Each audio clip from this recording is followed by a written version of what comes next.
Pemirsa, Kabupaten Buleleng kali ini mendapat ribuan jatah formasi ASN yang meliputi rekrutmen calon pegawai negeri sipil atau CPNS dan calon pegawai pemerintah dengan perjanjian kerja atau P3K. Jatah tahun ini tergolong besar dari tahun-tahun sebelumnya. Tahun 2021, jalur rekrutmen CPNS di Kabupaten Buleleng mendapat jatah hanya 231 formasi.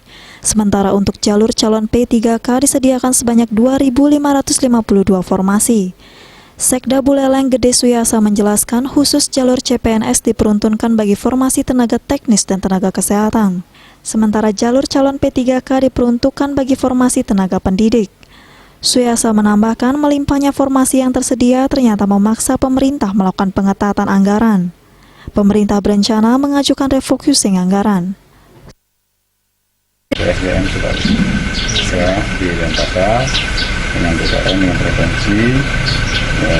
Dan nanti pada saat itu kita baru tahu skemanya kapan akan dimulai, diumumkan dan polanya.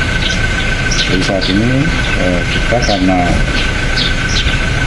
tidak memiliki alat komputer yang cukup, ruangan yang memadai untuk bisa menampung, apalagi untuk P3K yang jumlahnya 2.500 ini kan butuh alat yang bagus.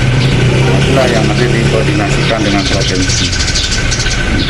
Apakah seperti tahun sebelumnya 2019 dilakukan cost sharing untuk proses sewa, dan ini akan ada proses pengadaan. Suyasa menambahkan Badan Kepegawaian dan Pengembangan Sumber Daya Manusia Buleleng nantinya akan melakukan rapat koordinasi teknis dengan Badan Kepegawaian Daerah Bali dan Badan Kepegawaian Nasional terkait formasi ini.